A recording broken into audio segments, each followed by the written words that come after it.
And now, from Laurel, Maryland, USA, the Silicon Trailer Park, it's snack time. Yes, yes, yes, it's snack time. It is snack time yet again. It's 3:15, and I don't know about you, but I need it. I want a snack. I must have snack. And today I've got a pretty good one. I like to think it's a pretty good one. How many of you can boast that you've been kicked out of the house of the Lord? Well, I can. Yes, I've been kicked out of the house of God. And actually, Grandma's going to enter this story. But Snackboy, I thought Grandma was sick. I thought Grandma was laid up in the bedroom of your parents' house. That's why we're going back in time. Today, on our little snack, we're going to climb into a little time machine together, and we're going to zoom on back to when I was about maybe even 12 years old. I was pretty young.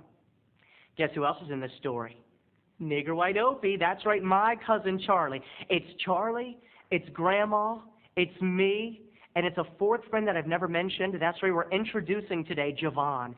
Javon Thomas used to be my best friend, and boy, was he bad. That's right, Javon was bad. No one messed with no Javon. He was bad to the bone. He was bad to the roots, and everyone on his street, they'd been hurt by Javon. But Javon, you know, he saw Snackboy as a nice, innocent kid, and he thought it'd be kind of fun to, I guess, to show me the tough way, show me the streets. So Javon and I and Charlie went to church with Grandma one Sunday, and there we were. The four of us were stuck together in a pew toward the back of the sanctuary. We weren't exactly, like most kids, we weren't exactly excited to be at church, but here's the thing. This Sunday, it was kind of like in elementary school when it was time for a special, what's it called, in the auditorium when you all got together, an assembly. That's right, we had a church play.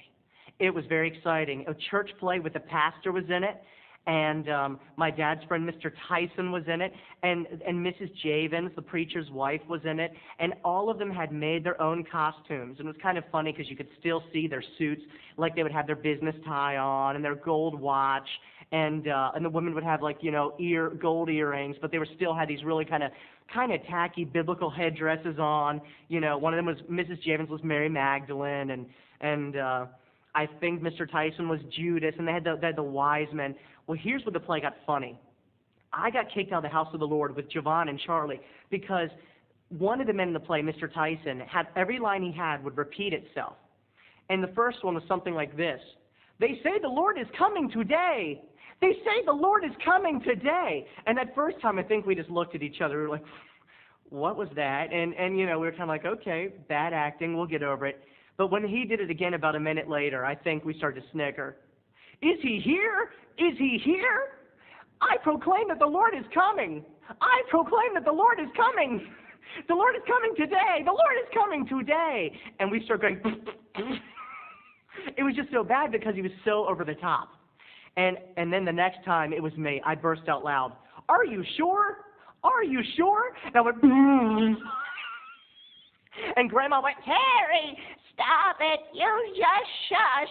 You just sit there and shush. Do you know where you are?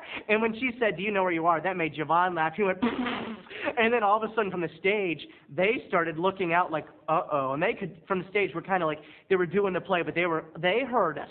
And this woman in the audience, I remember her very well. Her name was Barbara Henley. She was one of those women who talked with a southern accent, and she could not believe that we were making noise during a play of the Lord Jesus Christ. And she was like, oh, goodness.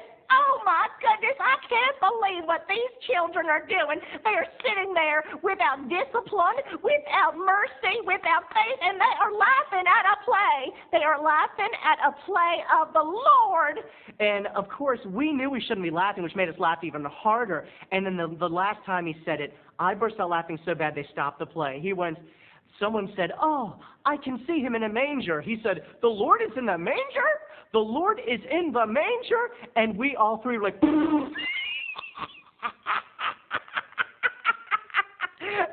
and Javon started doing it. The Lord is in the manger?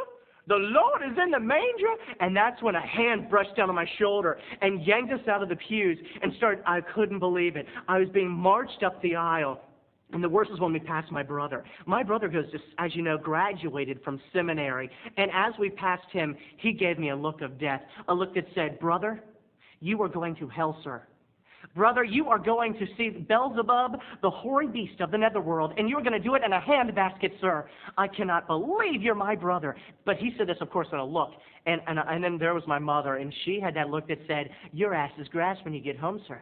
I'm going to kick you some butt. I'm going to kick some Snackboy butt."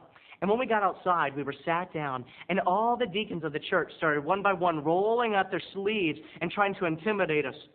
"How do you think it feels, young men of the Lord? You're all in the youth group. How do you think it feels for them trying to put on a good play, trying to entertain you and tell you a good, rousing biblical story? To have you come along and disrespectfully disrespect them, disrespect the Lord, and disrespect the church in general. I don't know about you all, but sir, I don't think you should be able to look in the mirror. I do not think that you should face yourself." Well, I don't know about you all, but if you have a funny story about what happened to you in the house of the Lord, maybe an embarrassment, maybe some disrespect, I am not sacrilegious, people. I just would love to hear it. I would love to. I don't want to become the Tori Amos of the internet necessarily. I do love Tori Amos. But if you have an embarrassing story, a story about a place where you disrespected the sanctity of a sanctuary, I'd be curious to know. You can write into Snackboy with that and any other question. That's right. Cut. Oh.